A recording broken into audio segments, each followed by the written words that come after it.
Hello ছাত্রছাত্রীরা, আজকে আমি আলোচনা করব ক্লাস 7-এর প্রতিসাম্য নিয়ে। একদম সহজ কতগুলো জিনিস শিখে নিলেই তোমাদের সুবিধা হবে। তো যেমন দেখতে পাচ্ছ, প্রথম পয়েন্টটা, এটা আস্তে আস্তে আমি বলছি, তোমরা লিখে নেবে। প্রথম পয়েন্টটা হচ্ছে সুষম বহুভুজের প্রতিসাম্য রেখা এবং প্রতিসাম্যের মাত্রা। সেটা কি না, তার বাহুর সংখ্যার সমান হবে। দ্বিতীয় পয়েন্ট, সুষম ত্রিভুজ তাহলে কি? সমবাহু ত্রিভুজ যার প্রতিসাম্যের রেখা 3 আর প্রতিসাম্যের মাত্রা সেটাও 3 হবে। সুষম চতুর্ভুজ কাকে বলছি? বর্গক্ষেত্র। তাহলে তার বাহুর সংখ্যা যদি 4 হয়, প্রতিসাম্যের রেখা কত হবে? 4 হবে, তার প্রতিসাম্যের মাত্রা সেটাও 4 হবে। সুষম পঞ্চভুজ, তাহলে তার বাহুর সংখ্যা যদি 5 হয়, প্রতিসাম্যের রেখা 5, তার প্রতিসাম্যের মাত্রা সেটাও 5 হবে। বুঝতে পারছো? পাঁচেরটা কি বলছি দেখো, আবার প্রতিসাম্যের কোণ কি করে বার করব?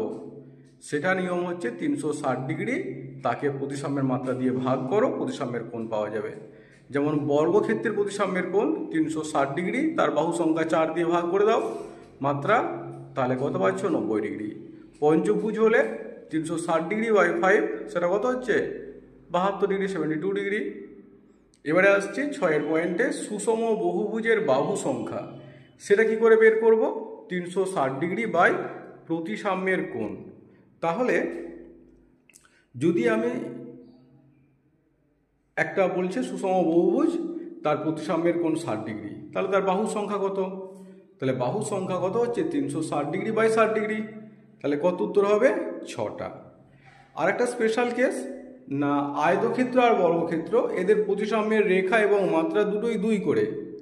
আর সামান্তরিকের ক্ষেত্রে কি হচ্ছে না, এটা রৈখিক প্রতিসাম্য নয়, কিন্তু এর ঘূর্ণন প্রতিসাম্য আছে, আর তার প্রতিসাম্যের মাত্রা হচ্ছে 2।